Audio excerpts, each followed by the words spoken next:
Hoje, o Flamengo manteve sua hegemonia estadual e nacional com uma vitória expressiva sobre o Internacional, vencendo por 3-1 no consagrado Beira-Rio. O resultado, além de garantir os 3 pontos, fortalece ainda mais a liderança do rubro-negro no Campeonato Brasileiro. 2. A largada ideal. O Mengão começou com tudo e abriu vantagem logo cedo. Pedro anotou aos 6 minutos após desvio de Varela em cruzamento de Arrascaeta. Pouco depois, aos 11, o camisa 9 ampliou com assistência de Arrascaeta, consolidando a superioridade flamenguista desde o apito inicial. Controle total do jogo. O Flamengo manteve o ritmo, administrou a vantagem e chegou ao terceiro gol com Plata, que entrou para fechar o placar. Com isso, o time garantiu a vitória que sustenta a liderança. Gol de honra do Inter nos acréscimos. Borja marcou para o Internacional, mas já era tarde para uma reação efetiva. Consequências para a Libertadores. O ótimo resultado mostra preparo físico e mental para o clássico decisivo desta quarta-feira, pelas oitavas da Libertadores, onde o Flamengo tem vantagem após vencer a partida de ida por 1-0. E aí, uma provocação. Se o Flamengo empata com o Santos naquele jogo lá, tal, estaria numa situação melhor ainda no campeonato. Conseguiu fazer tudo direitinho e vai forte para o jogo de quarta. Diferente, né? Aquele jogo o Santos se mobilizou para aquele jogo durante mais de um mês, se preparou. O jogo de ontem, o Santos, a sensação é que o Santos ia passear contra o Vasco. Como eu falei, até o vascaíno do elevador estava achando que ia ter um domingo de tristeza, depois do churrasco. E aquele jogo não. E o Flamengo ficou jogando tapete vermelho pro Neymar pateticamente. Perdeu o jogo ontem, não. Jogou como tem que jogar. O Internacional tem um elenco inferior ao Flamengo, colocou um time quase todo com reservas. O Roger preservou os seus titulares, inclusive o goleiro. E o Flamengo matou o jogo rapidamente. Depois administrou, se poupou em vários momentos do jogo. Quando intensificava um pouquinho, criava a situação. Segundo tempo, quando apertou um pouquinho, fez o terceiro gol. Já poderia ter feito antes. A Arrascaeta perdeu um, inclusive cara a cara com o Antony, com o goleiro. Então acabou sendo uma vitória bem até protocolar. O que me chamou a atenção ontem também foi uma coisa que eu não me acostumo muito com isso não, gente. Torcedores, mesmo sendo jovens torcedores, torcedor do Inter pedindo camisa, jogador do Flamengo. Arrascaeta deu camisa, Rossi saiu com o pessoal pedindo camisa. Né? Tinha acontecido também no Inter e São Paulo, no Beira-Rio, na mesma situação crítica, perder em casa, pedir por Arboleda e tal. É uma coisa, ainda mais numa situação tão frágil. Sim, porque os dois vão se enfrentar quarta-feira por uma vaga na Libertadores, na próxima fase. Eu acho isso meio esquisito, mas enfim. Então ficou assim um jogo, às vezes parecia um amistoso. Um time mais forte vencendo, o outro ali e tal, mas tudo apontando para quarta-feira, né? Acho que o Felipe Luiz fez o certo, escalou um time forte, ele não poderia facilitar. E outra coisa, agora é um período em que dá para o jogador, digamos assim, entregar um pouco mais. Porque eles jogaram ontem. Quem jogou ontem? Vai jogar quarta, aí só joga 5 dias depois, na segunda-feira, com vitória. Depois tem 6 dias até o jogo contra o Grêmio. Esses 2 jogos estão no Rio, nem viagem vai ter. E depois a data FIFA. E depois tem a data FIFA. Começa o calendário... Então tem um período em que acho que dá para, né? O Arrascaeta não jogou o jogo passado, o Jorginho também foi poupado dos jogos recentes, contra o Atlético Mineiro, por exemplo, jogou contra o Mirassol. Então, acho que ele montou o time certo, com uma base titular, um ou outro que não deve jogar na quarta. E durante o jogo ele pôde também tirar jogadores, rodar o elenco, colocar gente nova em campo. Foi boa a participação do Saúl como volante, mas acho que é um jogo que exigiu muito pouco também. Tinha muita gente empolgada com a dupla, Saúl e Jorginho, mas eu acho que para testá-lo de fato junto com o Jorginho, você tem que ver mais jogos contra adversários que desafiem mais o Flamengo do que foi o time reserva do Internacional. Né? Agora, quarta-feira, um outro jogo. Acho que o Inter está numa situação muito difícil, porque ele tem que vencer um jogo por 2 gols. E agora, assim, como o Inter ofereceu resistência ao Flamengo? Se defendendo. Agora ele não vai ter que se defender, vai ter que atacar. Então vai depender daquela coisa de pressão, de um gol rápido, para tentar mudar o cenário. Né? E ele tirou o Pedro durante o jogo, eu fiquei desconfiado que o Pedro possa ser titular na quarta-feira. Porque o Bruno Henrique jogou o jogo passado por causa da questão da pressão alta. Dessa vez, eu imagino que ele não vai fazer essa pressão toda. Ele sabe que ele vai ser pressionado. E aí talvez ele queira ter um cara na área mais de referência, até porque fez os 2 gols ontem, atuando, digamos, um pouco menos móvel, digamos assim.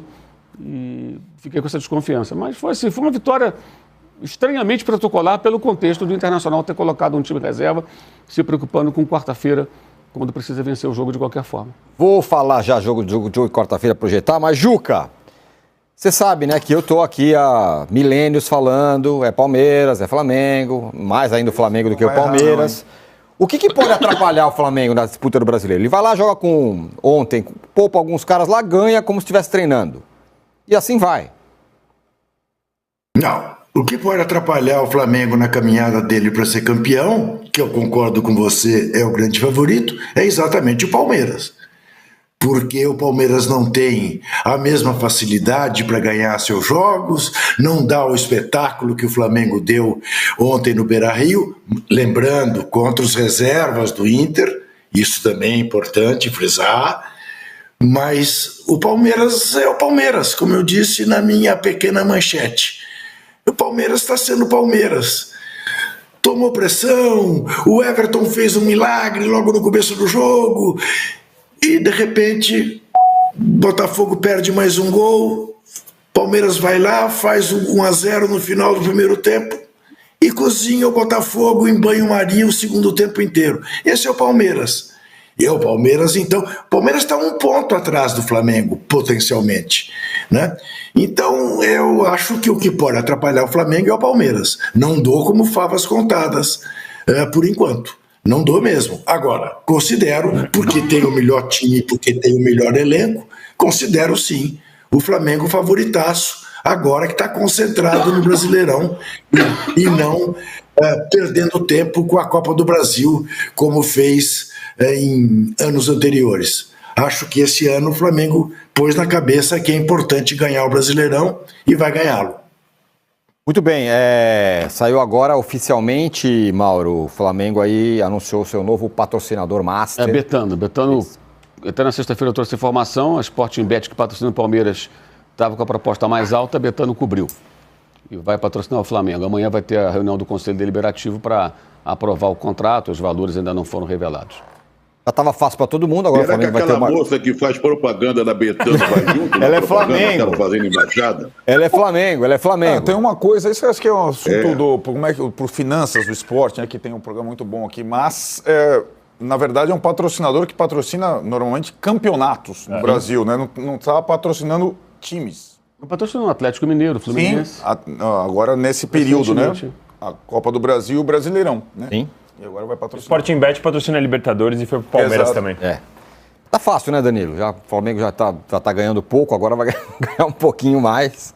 Então, o Flamengo está se descolando muito dos outros, para mim, na minha opinião, mas enfim. Então, mas é justamente aí, né? O Flamengo, ele faz o certo, ele tá valorizando o tamanho da marca, o tamanho da torcida, e aí, na semana passada eu falei uma coisa no News, e tem alguns torcedores do Flamengo completamente revoltados.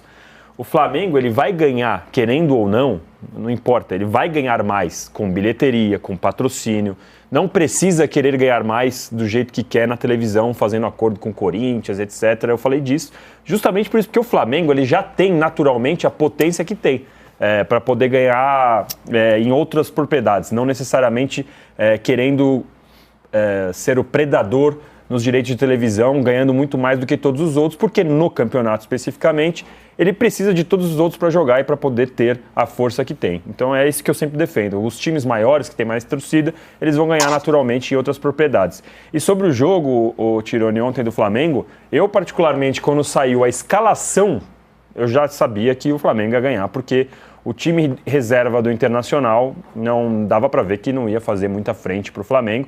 E o Flamengo, obviamente, como já tinha deixado claro durante toda a temporada, leva o brasileiro como prioridade. O Flamengo passou tranquilamente pelo Internacional, fez 2-0 e depois administrou. 3. Vitória contundente. Liderança consolidada e moral elevado, o Flamengo se apresenta pronto para a batalha continental. O adversário na Libertadores está avisado. Torcedor, você acha que o Mengão vai manter o ritmo ou descansar na volta? Não esquece de deixar seu like, comentar e se inscrever.